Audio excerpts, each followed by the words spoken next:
今天实属瑞宝的运动量最大的。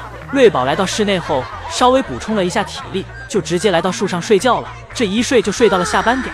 此时，辉宝抱着竹子疯狂进食，直到吃到肚里的竹子都撑不下了，变成了青团。辉宝现在有了一个好习惯，那就是不再往床上撒青团。辉宝走到小床边缘，翘起尾巴，将青团往床下投放。但是小腿太短，最后青团还是都掉在了床上，真是心有余而力不足。不过看得出辉宝是思考过的，只是条件不足。这时永宽走了进来，看到园区里只有辉宝是醒着的，永宽给辉宝叫到身边，给乖巧的辉宝投喂了一块胡萝卜，同时一边呼喊着瑞宝。但瑞宝睡得正香，根本叫不动，别说瑞宝了，爱宝这里都没有要醒来的意思。辉宝这里吃完胡萝卜后，自己先回了家。今天辉宝懂事的令人心疼，第一次是辉宝面对姐姐在树上，而自己上不去，只能在树下看着。辉宝感觉到有点难过，选择了回室内。这次园区里都在睡觉，辉宝自己回家，又显得辉宝有点孤独。而瑞宝这里，永宽的声音宛如充满魔力一般，永宽一喊瑞宝，瑞宝立马就睁眼了，眼睛瞪得大大的，心里是醒了，但身体还没醒。永宽一停止呼喊，瑞宝就又闭上了眼睛。永宽再次呼喊，瑞宝就再次睁开眼睛。眼看瑞宝不想起，永宽又喊来了外援。永宽给辉宝又放了出来，让辉宝叫妈妈和姐姐起床。辉宝虽然懂事儿，但活儿总是干不明白。不过爱宝这时醒了，爱宝下床往家走去，辉宝就这样跟了回去。辉宝迷迷糊糊的进来，又迷迷糊糊的回去。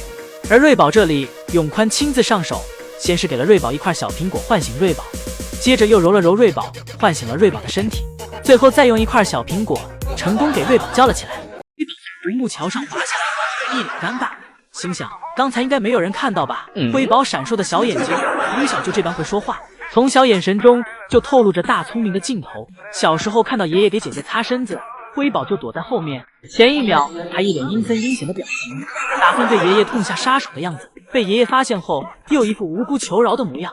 接着辉宝被爷爷背在了背上，辉宝又成了一脸的不知所措。再小一点时，辉宝面对着爷爷往自己身上涂妈妈的青团，姨姨们从一只小熊身上看到了震惊的表情。之后辉宝在看到爷爷给姐姐喂奶时，急切地拍打着爷爷的肩膀，就差要开口说话。当爷爷喂完姐姐，给自己吃上瓶奶，辉宝一秒就安静了下来。本就一副大聪明的样子，再加上遗传了他老爸的搞笑基因，没事儿就挂在门上荡秋千，这更是加固了大聪明的称号。再加上辉宝常常被姐姐欺负，这让辉宝的搞笑基础上又多了一丝惨样。他的老爸乐宝也算是过尽人了，甚至是长江后浪推前浪了，送头又收不回去熊了。今天是3只。辉宝在树下惬意地吃着竹子，瑞宝在树上已经开始打呼噜了。通道门打开，姐妹俩就当看不见吧。早上出门，瑞宝、辉宝今天都没有依恋室内园区，姐妹俩开开心心来到室外园区，一起爬上小树。瑞宝抱着辉宝，将辉宝揉在怀里，上演着姐妹俩情深似海的画面。瑞宝表示自己简直不要太爱自己这个妹妹，怎么都稀罕不够。姐妹俩合理划分着小亮台的位置，一起趴在小亮台上晒着太阳，这画面感尽显岁月静好。姐妹俩在树上一趴就是1个小时。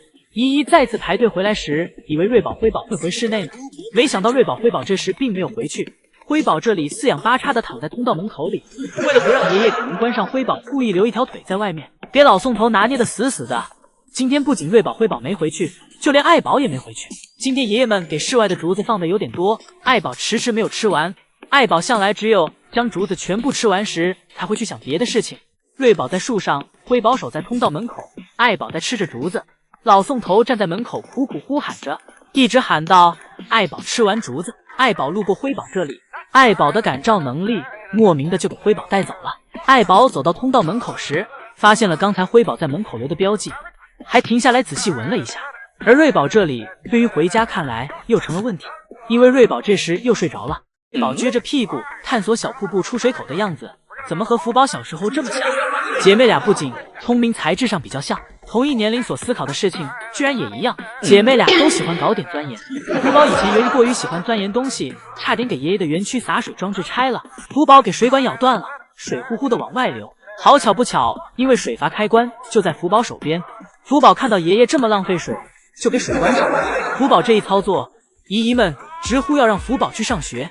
眼看爷爷这水管在这有点碍事儿，福宝心想我帮爷爷拆了算了。就在福宝准备痛下杀手时，将爷爷赶紧来到园区，拿着小零食哄福宝听话，转移福宝注意力。哄完福宝后，爷爷去检查水管，好在一切都不算晚。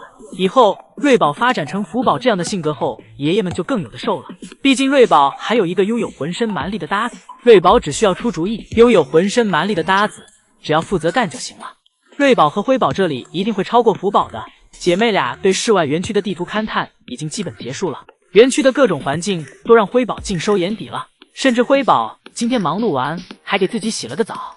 我家从不养闲人，这一家子此时都在给游客们整活儿。瑞宝、辉宝这里此时正在附近争抢园区一姐的位置。辉宝偷摸咬住了瑞宝的命运的后脖领子，瑞宝抓住了辉宝的大腿骨子，姐妹俩难分胜负。辉宝被瑞宝赶去了另一侧，调整好状态的辉宝接着又回来了，偷摸咬了瑞宝一口，然后紧接着趴了下来，以为这样瑞宝就拿自己没办法。瑞宝弯腰咬住了辉宝的胳膊，硬生生给其拉了起来。被拉起来的辉宝一个高抬腿，直接给瑞宝踩在了身下。姐妹俩的折返打斗难分伯仲，本以为瑞宝、辉宝姐妹俩这里就已经是很精彩了，没想到姨姨们离开瑞宝、辉宝来到室外园区，发现爱宝和乐宝的这里的节目更是精彩。圣西姨母在给乐宝用雪制作丰容，只见圣西姨母将雪填满了整整一桶，然后倒扣在了雪地上，然后再稍微巩固一下，从观景竹林里折来一根竹子，在上面插了一块小苹果，像是一个用雪制作的蛋糕。不过此时乐宝还没出来，而爱宝这里正悄悄接近观景竹。爱宝坐在观景竹前仔细的打量着，几次站起后又坐下，终于选中了目标。爱宝站起身，伸手给自己最中意的那根竹子拽了过来，然后对其一咬，就将其咬断了。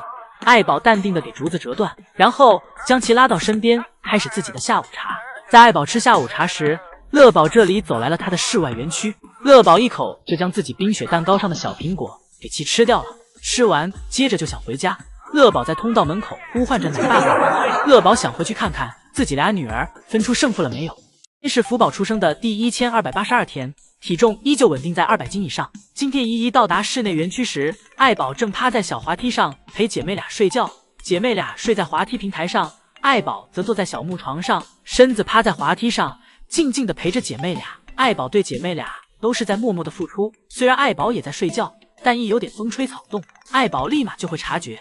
而此时的福宝正在室外园区的小亮台上，虽然今天天气很冷，但对于福宝来说，这个温度刚刚好。福宝坐在小亮台上，观察着室外园区的风景，而乐宝这里又在尝试给自己改名字了。乐宝的目标依旧是立牌上的名字缩写。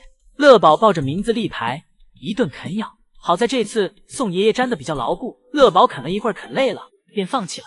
之后乐宝又跟姨姨们摆弄了一下自己的身姿，尽情地释放着双开门的魅力。一会儿，宋爷爷来到园区接姐妹俩下班。此时辉宝正在小亭子上，宋爷爷拿出手机记录着辉宝调皮的样子。宋爷爷转身示意辉宝爬到自己背上来，自己给辉宝背回家。辉宝不但没有让爷爷背，反而咬了爷爷一口。